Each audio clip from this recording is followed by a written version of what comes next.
What weapons are being used in the Israel-Gaza conflict? The struggle between the Israeli military and the armed wings of Hamas and other Palestinian groups in the Gaza Strip is a classic asymmetrical conflict. The two sides are far from evenly matched, but each can nonetheless bring considerable pressure to bear upon the other. Inevitably, though, the burden of casualties is asymmetric too. The death toll among Palestinians is rising markedly as the Israeli air campaign intensifies. The Gaza Strip is a relatively small area. Much of it is densely populated. Israel claims that a significant proportion of the Hamas infrastructure is located in civilian areas.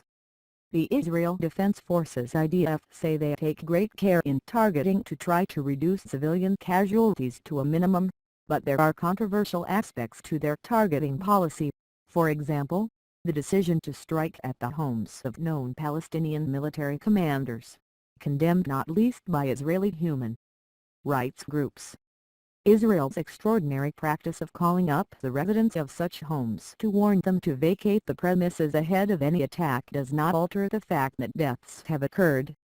So what resources are the two sides using in this conflict, and are they locked into a cycle of escalation that makes a new ground war more likely? Hamas and other, more radical Palestinian groups in the Gaza Strip have built up an arsenal of basic rockets which over the years have steadily increased in range. This is an important factor. None of them are particularly sophisticated. Most are based upon Soviet-era technology and are artillery rockets that were designed to be fired in large barrages rather than individually. Some were imported through the smuggling tunnels from the Sinai, some are constructed in workshops in the Gaza Strip, though many of these may still depend for key parts on components from Iran or Syria smuggled in through the self-same tunnels or by other methods. Shorter-range systems include heavy mortars and Grad and Qassam rockets with ranges of up to 48 km 30 miles and 17 km respectively. They threaten towns and cities in southern Israel, like Sderot, Ashkelon and even Beersheba and the port of Ashdod. There is also the longer-range Fajr 5, sometimes also designated the M75.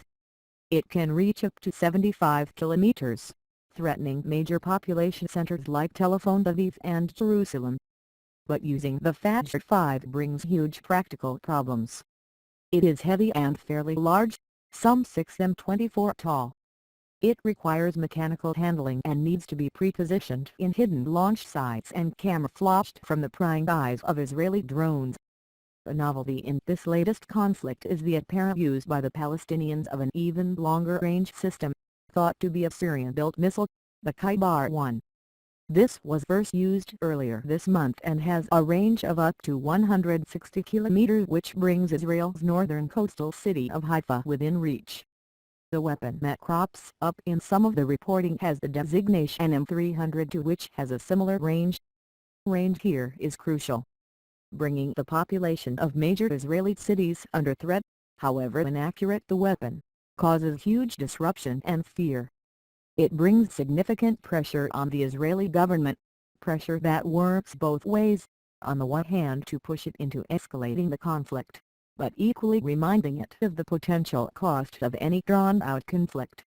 Israelis looks at a car damaged by remnants of a long-range rocket fired by Palestinians militants from Gaza after being shot down by Israel's Iron Dome in Tel Aviv, Israel, on July 10, 2014. The problem for Hamas and other armed groups is their limited ability to sustain such operations. Israeli intelligence sources suggest that Palestinian groups have several thousand shorter-range rockets, but that they have only stockpiled perhaps a few hundred longer-range systems at most. Palestinian leaders are also mindful of the fact that the new Egyptian government has taken steps to close down many of the tunnels between Gaza and the Sinai, making the future resupply of missiles and components more difficult. Palestinian fighters are not entirely passive. They clearly have well-developed defense plans to try to thwart any Israeli incursion on the ground.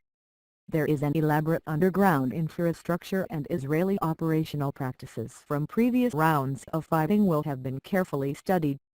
In a limited way, the Palestinians have sought to mount their own ground operations.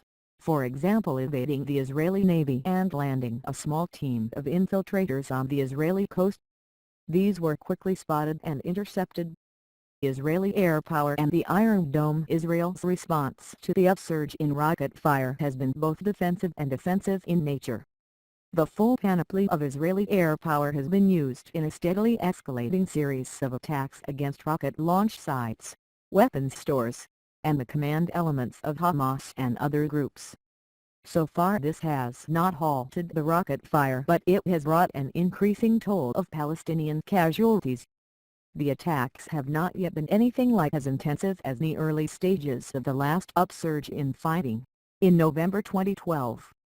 As important in determining Israel's strategic outlook as its offensive operations is the reliance that it places on missile defense, the Iron Dome system, to defend its civilian population. Indeed, as long as it is successful it is a powerful factor in crisis limitation. Significant Israeli casualties from a Palestinian rocket strike on a city would almost inevitably provoke a ground operation. Iron Dome cannot intercept every missile.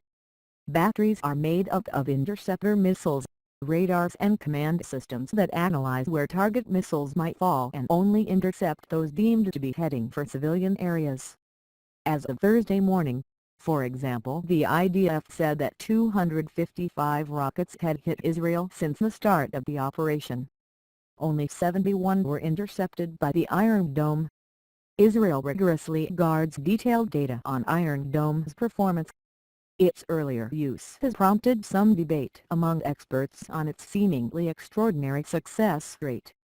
But whatever the basic data, the evidence from its use suggests that it is having a significant effect in preventing Israeli casualties.